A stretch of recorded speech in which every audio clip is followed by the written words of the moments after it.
Alright guys, well I was making these, I figured I might as well make a video here. My buddy got a hold of some pretty good steel, and that's all 9mm hits. That is 545 by 39, my friends. But she held up pretty good, and he's got 3 of them. So last night I made this puppy here, which pretty solid. I can fit that in my car. Plus I got these little ones here.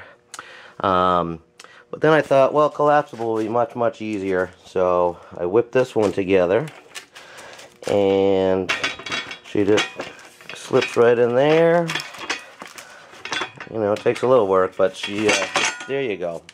So that thing's solid. So I wanted to do a quick vid on how to make that real quick. And I'm just going to give you the measurements, and I can kind of walk you through it. But that's all it is some shitty 2x4s and I don't know, about 15 feet of strapping, I guess. And then these were $1 each at, you know, maybe $1.20, but I can get smaller ones that are even cheaper. And with this, instead of the hanging, it actually projects it ahead of the face of it, so any of the splatter's not gonna, you know, it'll ricochet away from it and up versus right into the frame there. So I have already pre-cut everything, so I'm just going to measure these up right now, give you the measurements, and I'll just, I guess, show you how to make the friggin' thing. Alright, okay, well, I didn't cut all mine the same. I got the 2 sides and then what I call supports. So in the interest of making it a little easier, what you can do is take your strapping and cut yourself 6 of these at 32 inches. Okay, so you want 6 pieces at 32 inches. And, okay, now I have 4 because my sides, when I say sides, I mean these here. My sides are a little bit longer, but in the interest of making it even easier, you can cut them all the same. So you should have 6 pieces that are all 32 inches long, or you can vary your side. You know, mine are 33 inches and these are 32. And then you're going to need some inside cross supports. The way I did it up top is I put it on the inside here, and then I did the same on the bottom for this.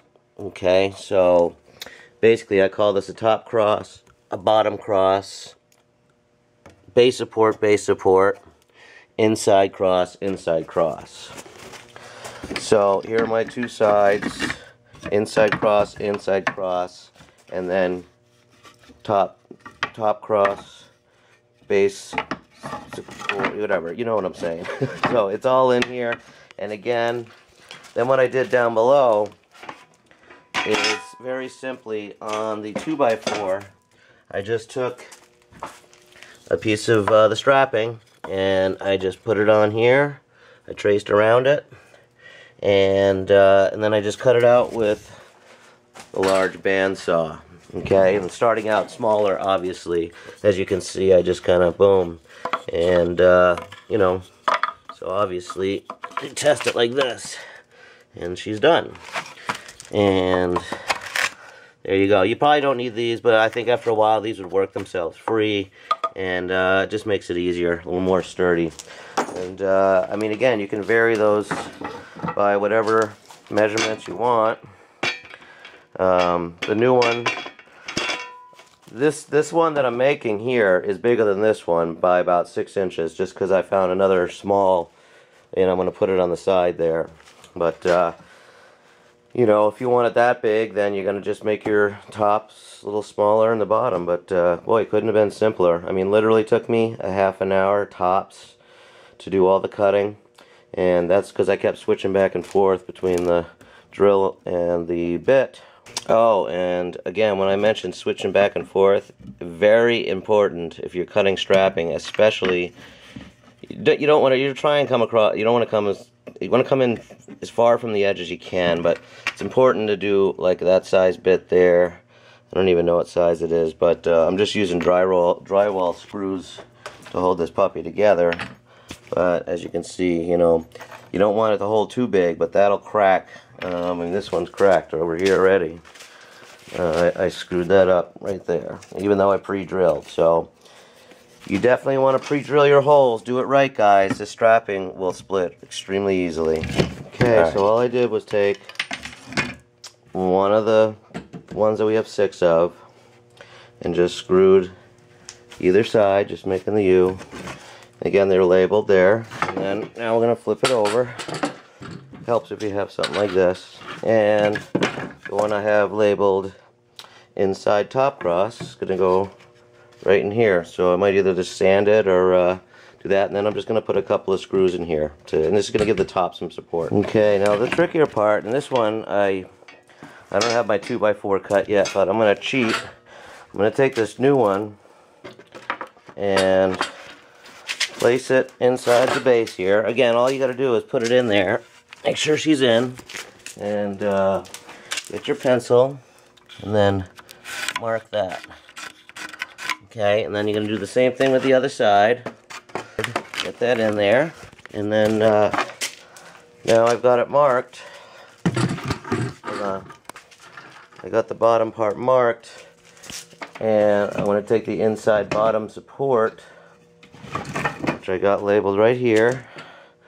I mean, one of these long ones. Anyway, it's going to go, I'm going to put this one in across here, and putting it above the line where the 2x4 is, allowing that room. So, you know, you kind of, it's best to do it in there without that front support on, so you get it snug. So not only you have, it gives you a little up and down stability too. So okay, so now we've got the basic frame.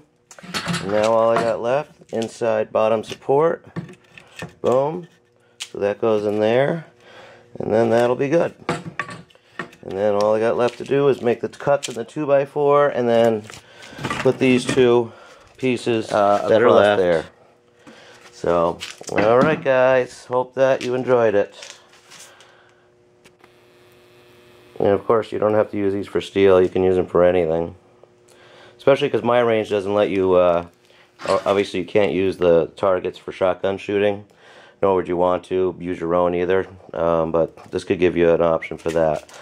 Also, these are strong enough too where you could, and I'm thinking about doing some sort of detachable, hang something over here so it could come out, or even up and out, and that way you can hang your, I do my cardboard stuff for shotgun stuff. Now the beauty of my design here too, if you're doing 2 of these, one's bigger, you can use that same base to do the 2 different sizes. So again, this one I made quite a bit larger than that one, so I could put 2 hangers on there, but if you were only planning on using one, you could use the same base for each of them, you know, but obviously I'm going to make anyway, guys, I hope that helps, and good luck to you. This thing, I hope, is going to last me a long time. Let's hope. And we'll see ya. What a freaking mess in here, huh?